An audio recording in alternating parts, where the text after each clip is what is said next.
Hello Lakers fan, if you are one of those who are always up to date with the news about our Lakers, then you need to stay tuned to what is coming up on our Lakers news channel. I am preparing exclusive coverage on the possible signings of Lakers, and what I can tell you is that rumors are catching fire on social media, and if you don't want to miss any information, stay tuned. We have exclusive news every day. If you are a true Lakers and don't want to be left out of the news, be sure to subscribe. Subscribe to the channel and turn on notifications. Let's go to the video. LeBron James reflects on the Lakers' missed opportunities in Game 4. Closing quarters is crucial. Game 4 was a gut punch for the Los Angeles Lakers. Multiple times throughout the night, they held solid leads, up by as much as 8 points, and each time, they had chances to break the game wide open. But instead of building momentum, they let it slip through their fingers. Despite strong efforts from LeBron James and Luka Doncic, it was Anthony Edwards who took over for the Timberwolves, especially when it mattered most, at the end of quarters. The Lakers' biggest weakness in Game 4 wasn't effort or talent, it was their inability to finish. They failed to close out quarters with discipline and urgency, letting Minnesota claw back in again and again.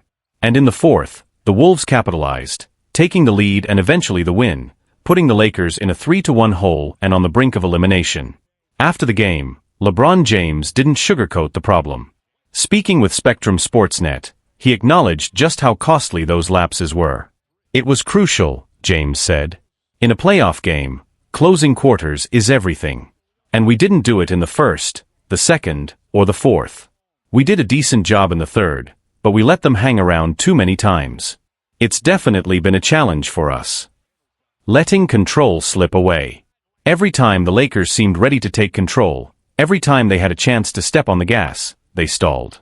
And James knows that in the playoffs, you can't afford to give away moments. You can't afford to give away quarters.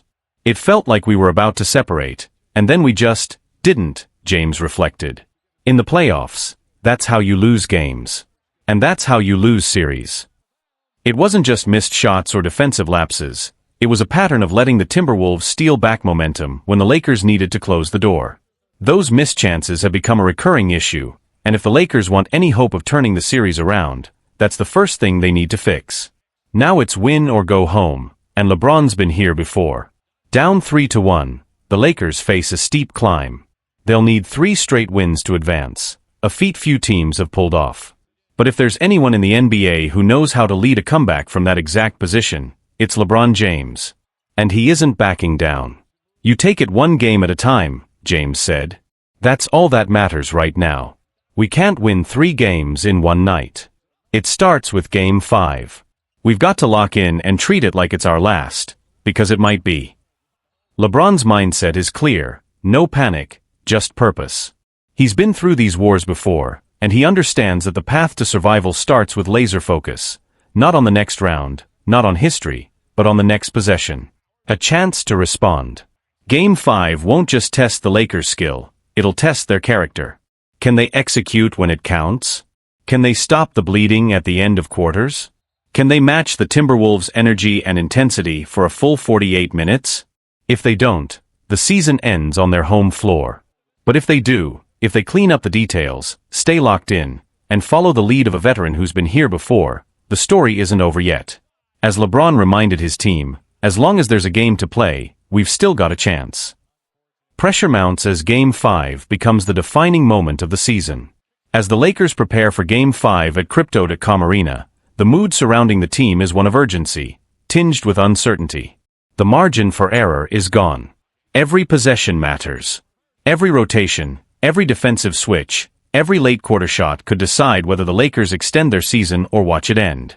Around the league, analysts are sounding the alarm.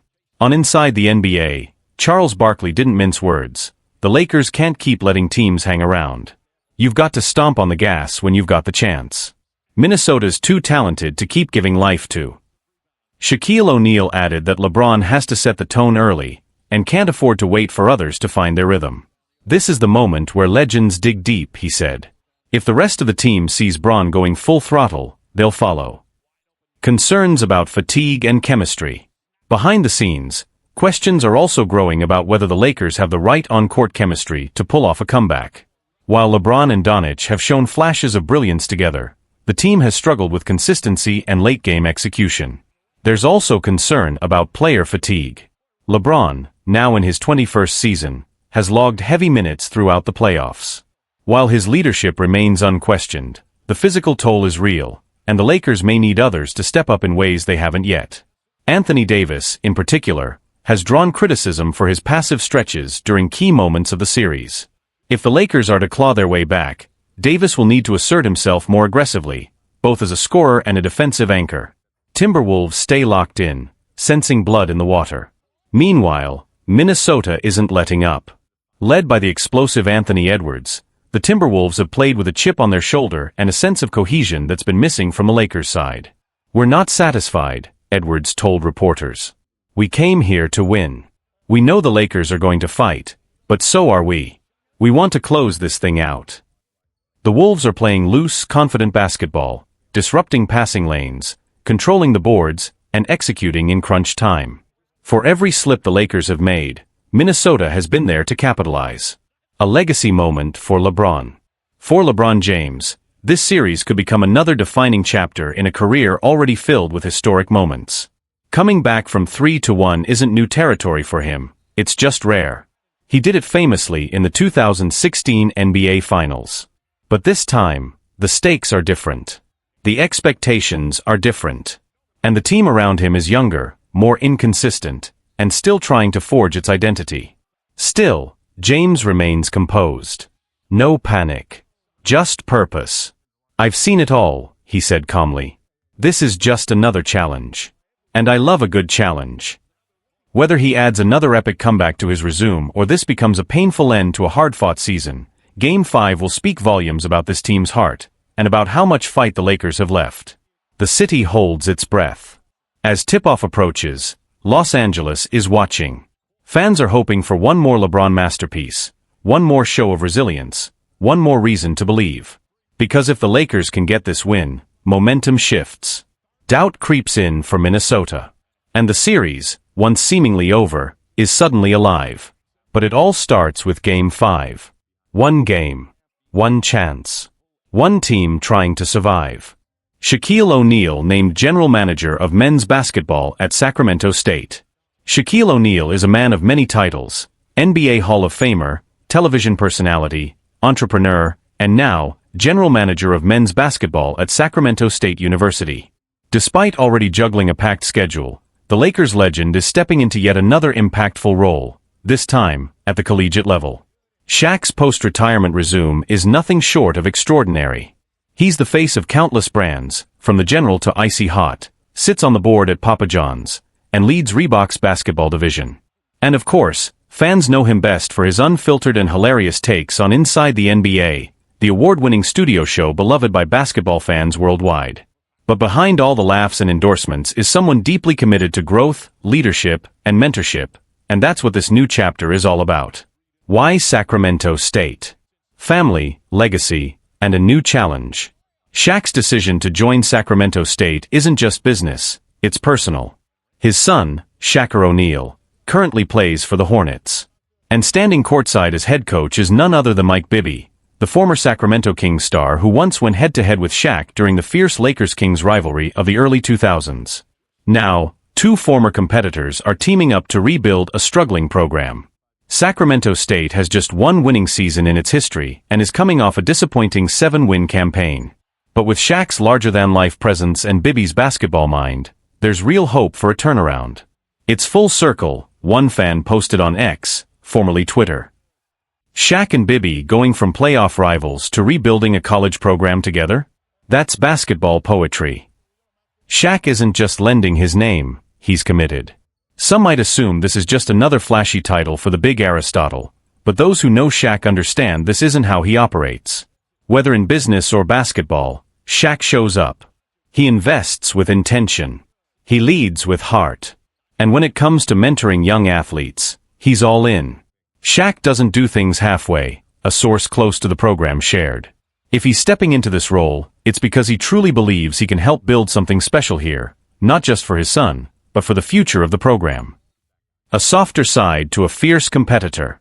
While Shaq has long been known for his no-nonsense approach, especially when it comes to younger players, he recently opened up about his past criticisms of Dwight Howard during a heartfelt moment on the Big Podcast. The two had a famously rocky relationship, with Shaq often voicing harsh opinions about Howard's career.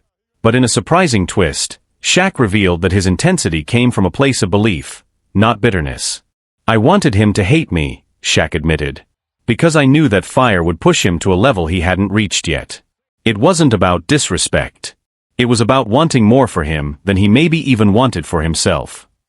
That perspective, of pushing others to greatness, is exactly what he brings to Sacramento State. And with his son on the roster, it's personal in the best possible way. Looking ahead, a new era for the Hornets. Shaq's arrival signals something bigger for Sacramento State. It's not just a celebrity headline, it's a cultural shift.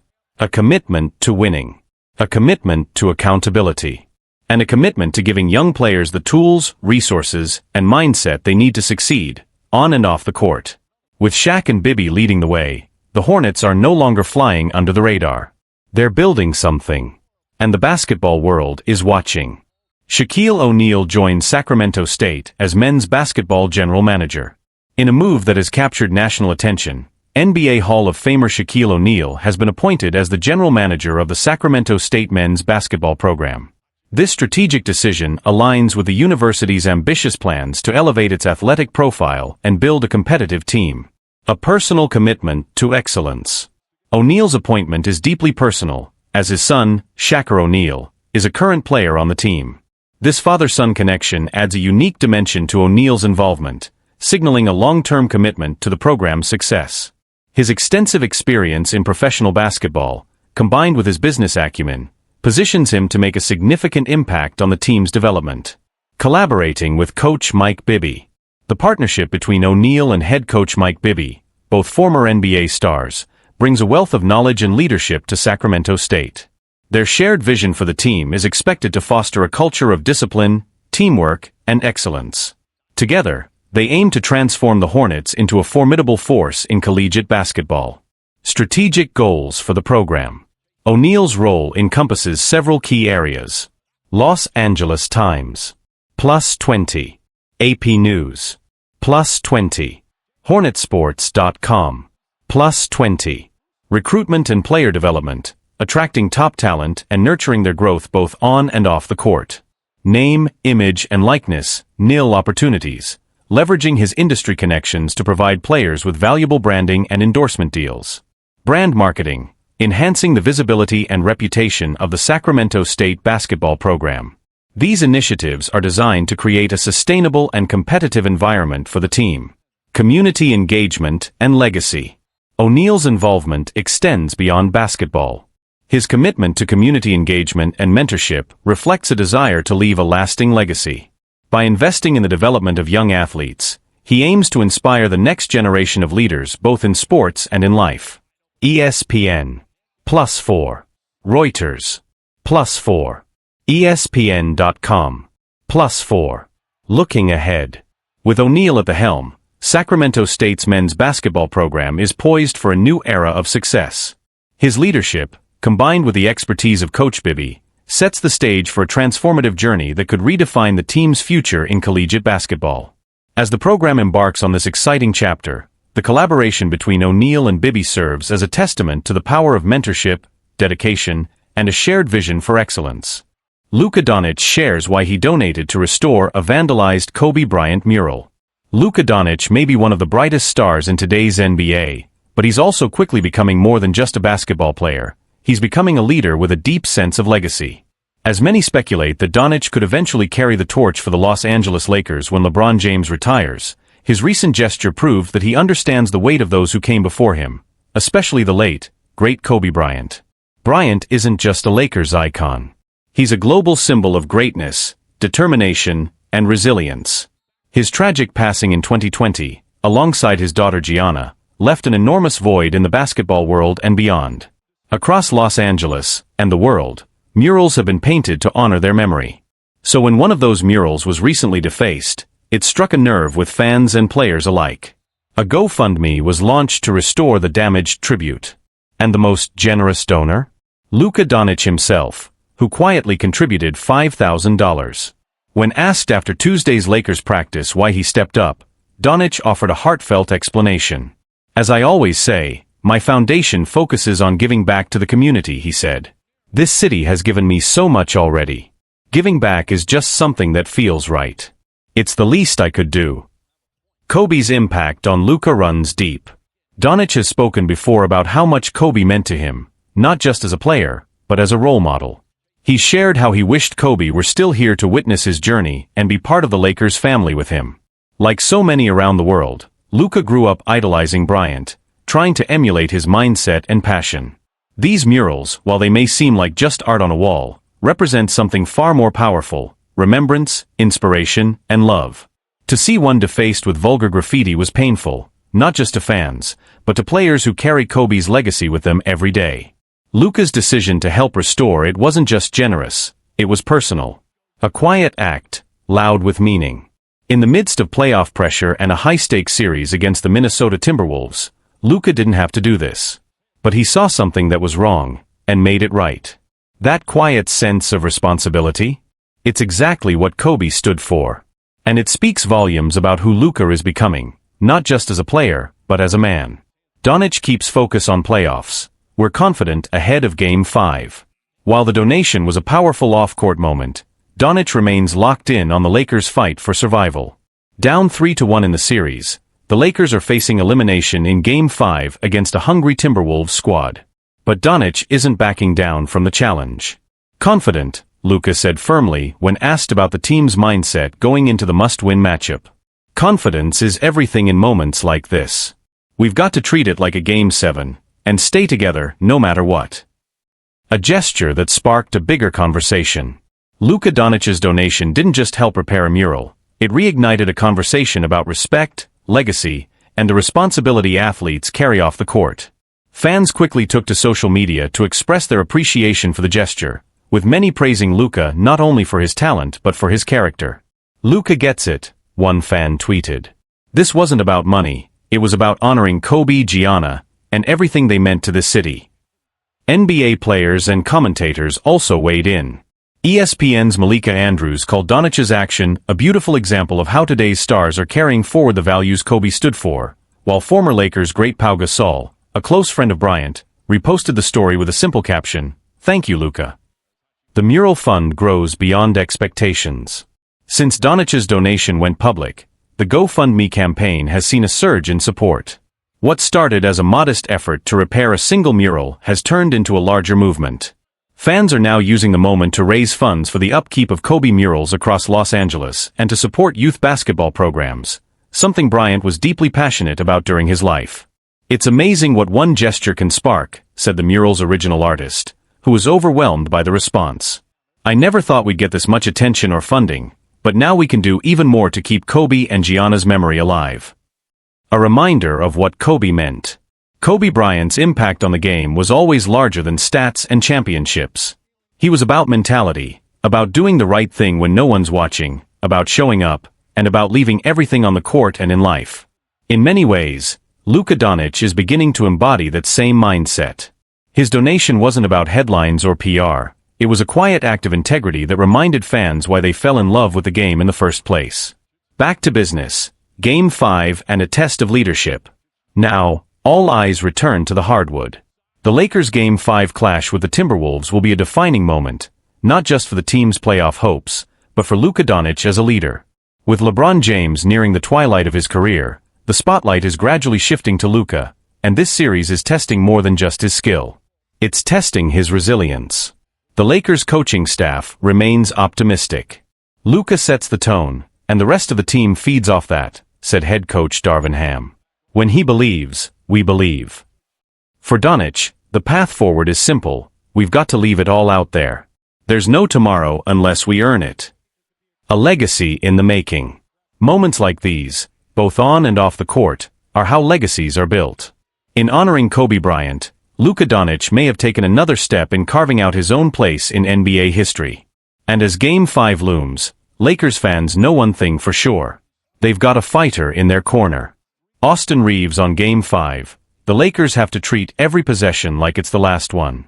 After dropping both games in Minnesota, the Los Angeles Lakers are now staring elimination in the face. Down 3-1 in the series against the Timberwolves, the margin for error has vanished. And for Austin Reaves, that reality isn't lost. If anything, it's fueling the fire. It's a must-win, plain and simple, Reaves said after practice on Tuesday. It's not the position we wanted to be in, but the fact is, we still have a chance to take the floor, compete, and fight for a win. That's all we need to focus on. The Lakers had opportunities to steal at least one game on the road, but those slipped through their fingers. Now back at home and with their backs against the wall, there's a heightened sense of urgency in the locker room. Reaves echoed what's become a shared mentality among his teammates. Game 5 has to be treated like a Game 7. We've got to bring everything we've got, Reaves said. Play with maximum effort, maximum focus. That's what this game means to us. It's win or go home. The little things are costing the Lakers, especially late in games. If the Lakers want to extend this series, they'll need more than passion, they'll need precision. One of the key areas where they've fallen short? Closing quarters. Reaves didn't shy away from pointing that out. It's not just the fourth quarter. We've been struggling to finish every quarter the right way, he explained. In Game 4, we could have gone up by double digits at the end of the first. Instead, they hit a couple shots, and suddenly it's a one-possession game. Then in the second quarter, they took the lead. Finishing quarters strong has been a season-long issue for the Lakers. Time and again, they've let teams claw back into games by losing focus in the final minutes of a quarter. In the playoffs, those moments are magnified, and often make the difference between advancing and going home. Reaves, every possession has to matter. With the stakes sky high, Reaves stressed the importance of treating every possession like it could decide the game. You've got to have that mindset, that every possession is its own battle, he said. Especially as the game goes on. In the fourth quarter, sure, the pressure's bigger. But if you execute with urgency from the opening tip, you give yourself a better chance to win. That's the only way we're going to survive. It's not about perfection, he noted, it's about intention. About effort. About not giving anything away. Fighting until the final whistle. The Lakers still have life, and that's more than enough for Austin Reaves. Until they tell us we can't play anymore, we're not out of this, he said with conviction after Game 4. And it's clear, he's not just saying it, he believes it. Now it's up to the rest of the Lakers to meet that same level of belief, intensity, and execution. Because if they don't come into Game 5 ready to fight like their season is on the line, the Timberwolves won't hesitate to send them home for the summer. A locker room searching for answers, and leadership. Inside the Lakers' locker room, there's a quiet tension. Not panic, but the kind of focus that comes when the stakes are as high as they can get. This is where true leaders emerge, and Reaves is stepping into that role with more than just words. His play, his composure, and his accountability have made him a steadying force for a team that's still trying to find its rhythm when it matters most. Veteran voices like LeBron James and Anthony Davis have emphasized unity and execution, but it's Reaves, in just his third season, who has increasingly taken ownership of the team's mentality on the floor. Teammates have praised his vocal presence and his willingness to dive for loose balls, take charges, and play through pain, small acts that reflect a bigger message. This series isn't over yet. Media, fans react to Reaves' comments and the Lakers' struggles. Across sports media, Reaves' brutally honest post-practice remarks struck a chord. Analysts on ESPN and NBA TV highlighted how his mindset reflects a deeper frustration and a call to action. Reaves isn't sugarcoating anything, and that's exactly what the Lakers need right now, said analyst J.J. Redick. He's calling out their bad habits, especially how they've let quarters slip away. That's leadership. On social media, Lakers fans rallied behind Reaves' comments, with many calling him the heart of the team, and praising his willingness to speak the truth when the moment demanded it. But fans were equally vocal about the broader issues, questioning the coaching staff's adjustments, the lack of urgency in late-game situations, and the inconsistent performances from key players. Coaching staff acknowledges the challenge. Head coach Darvin Ham echoed Reaves' concerns during his own press availability. We've had too many lapses at the end of quarters, Ham admitted. Those moments can swing momentum, and we've allowed that too often in this series. That has to change in Game 5. Ham also acknowledged the physical toll the series has taken, noting the need for smarter rotations and better in-game decision-making to avoid mental and physical fatigue. Timberwolves smell blood in the water. Meanwhile, the Minnesota Timberwolves aren't just leading the series, they're thriving in it. With their suffocating defense, physicality, and balanced scoring, They've managed to frustrate and dismantle the Lakers' game plan in 3 of the 4 matchups. They're playing with confidence and intensity, Reeves admitted. And we have to match that, and then some. We can't afford to wait until the 4th quarter to show up. It has to be from the very first play. Game 5, a defining moment. As the Lakers prepare for Game 5 at Crypto.com Arena, there's a mix of desperation and belief. The crowd will be behind them, but energy alone won't win the game. It will come down to execution, poise, and treating every possession like a chance to rewrite the story. The Lakers have faced adversity all season, battling through injuries, roster changes, and inconsistent stretches. But now, none of that matters. It's one game, one chance, one fight to stay alive. And as Austin Reeves made clear, they're not done yet.